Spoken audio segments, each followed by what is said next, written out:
Hi, Adam here. I am a game designer, but also a GM, and I am looking for my next tabletop role-playing game. And that's what this video series is all about. Every day I record, I look at another game, hoping that it will be my next favorite TTRPG, and today I am looking at Dungeon Crawl Classics. I don't know a lot about the history of Dungeon Crawl Classics. To me, it strikes me as a retro clone of previous editions of D&D. In the free quick start rules that I looked at, it even has a section about how is this game different from what I have played before, and it mostly mentions D&D, past editions of D&D.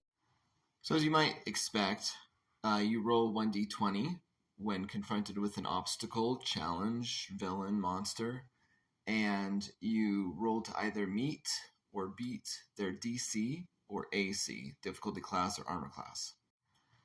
And that's fine. A lot of games do that, and I have no issue with rolling 1d20s primarily. But it's not just that. In addition to your standard polyhedral dice set, d4s, d6s, d8s, and so on, they have funky dice, like d3s, d5s, d7s, d14s, d16s, d24s, and even d30s.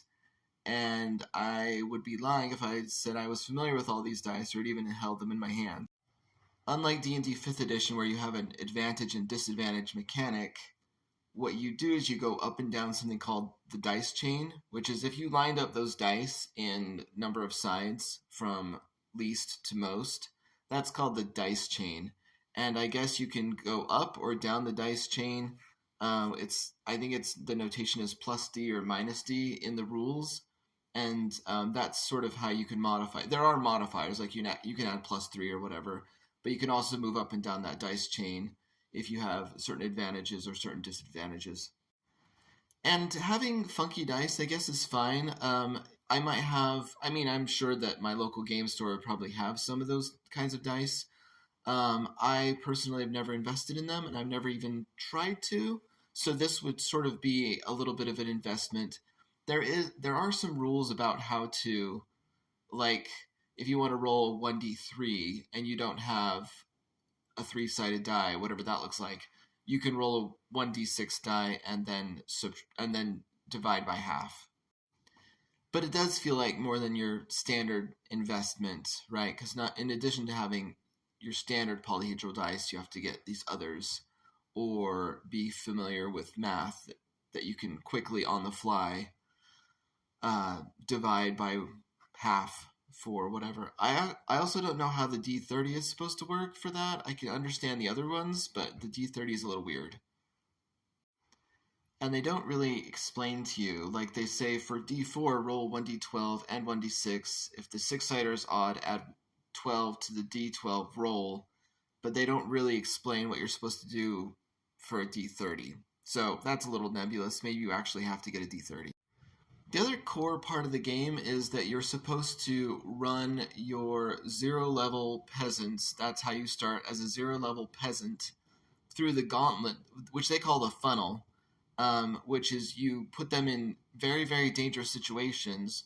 Most of them don't survive, and those that do survive will go on to be first level and then second level heroes. So sort of like winnowing, like paring down the pool of potential heroes by like killing off all of those that don't survive your very scary dungeons. And so far I'm fine with everything I've reviewed. I think that having the funky dice is a little weird, but I could get used to that. And then it feels kind of like a gimmick, like something that I might want to try just once or twice, not something that I'd want in every single game. I think it might be hilarious to have all these inexperienced people who are way out of their depth going into a dungeon and facing these horrors like skeletons and zombies and monsters. But I think that might get old after a while. Like, I can't imagine me repeating that same process every single time I play. And I guess you could just skip that part, but the rules say that it's hilarious and fun, and give it a try if you're not sure, because you might like it. But and I would have to try to know for sure. But on the face of it, I'm like, how many times until that gets a little bit old?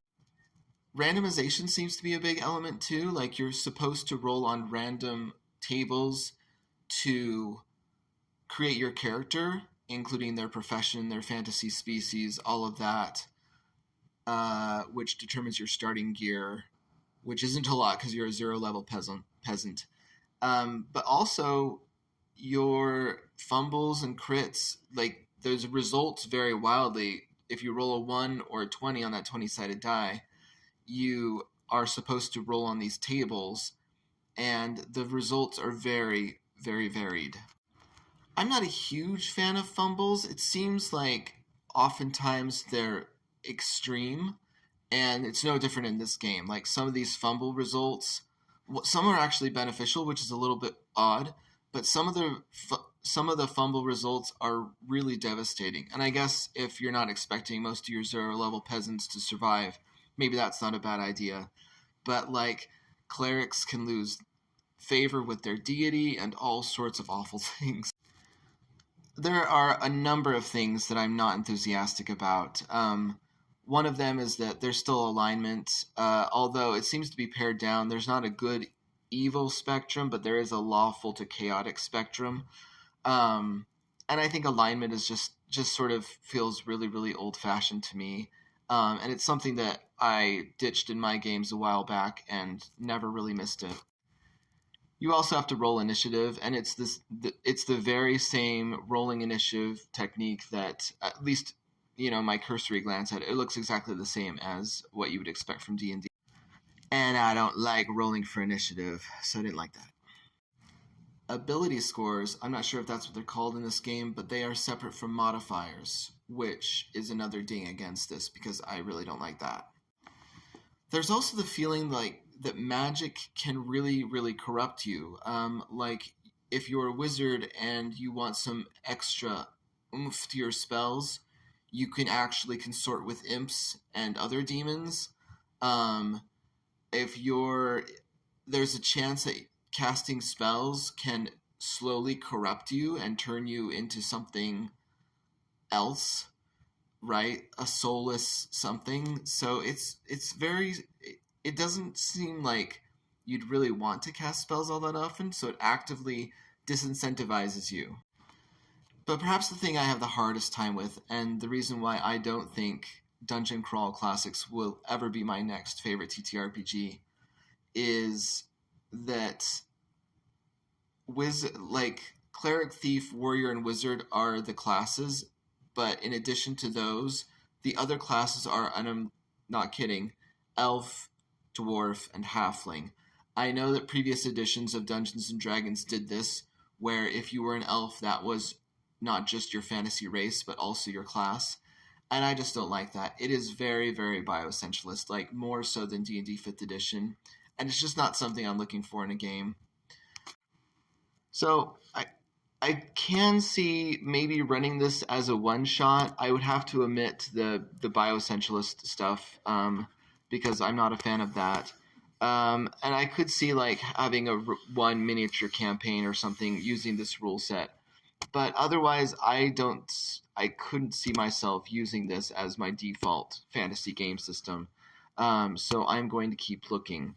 I did find Dungeon Crawl Classics because Bob Worldbuilder talked about it a lot on his YouTube channel. And kudos to him for finding a game that he really likes. But it's not for me. It could be for you. If some of those things sound really interesting or something you'd like to try, then maybe it's your game, but I am going to keep looking.